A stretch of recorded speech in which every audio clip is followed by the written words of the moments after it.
Hello everybody, my name is Red the Savior and today we're going to be talking about sunk cost fallacy. Do you want to trick your brain into spending a lot of time to useless stuff? Then try this sunk cost fallacy thing. So, a few days ago, I have decided to play Guild Wars 2 again. This is actually my second time playing this game. The first time I played it, I immediately got bored when I got to level 80. It's not because there's nothing to do in the game. This game has already been out for the last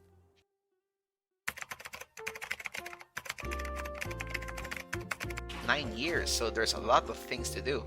I stopped playing because I don't have an investment in the game. So it's easy for me to leave the game because I didn't spend any money on it.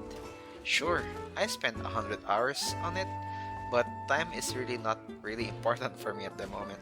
But this second time, it's different because I paid 0.93 cents US dollars for it. And that's where the topic of this video would come in, sunk cost fallacy.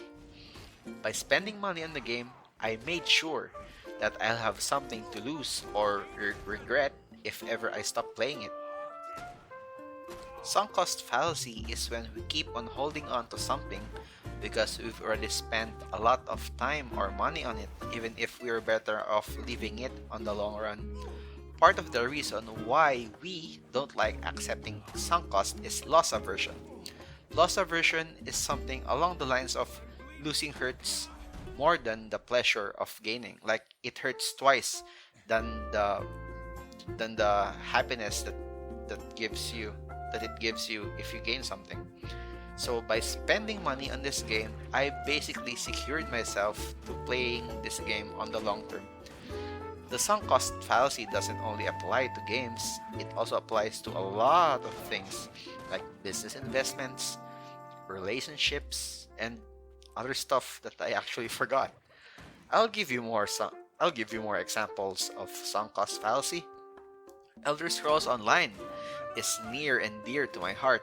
As you can see here, I've spent over 3,000 hours on this game. When I first played this game, I got bored at level 17. But at that point, I already spent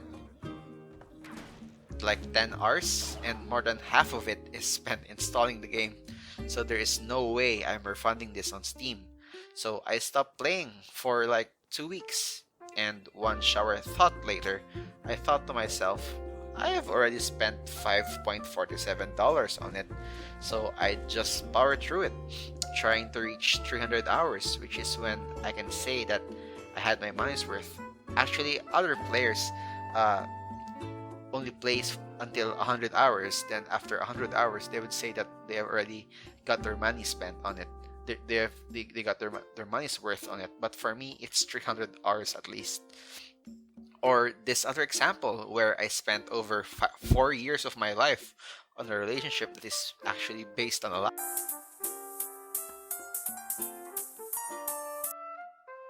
So what I'm saying is, if you want to play a free-to-play game and you really enjoy it, then I would recommend you spend a little money on it, just a little bit, because that little expense would actually prolong your game time, which in turn would make you happier for a longer time.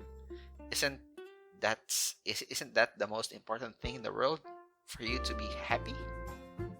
So yeah, hopefully you find this video enjoying. Like and subscribe. Yeah, like and subscribe. Thanks for watching. See ya later.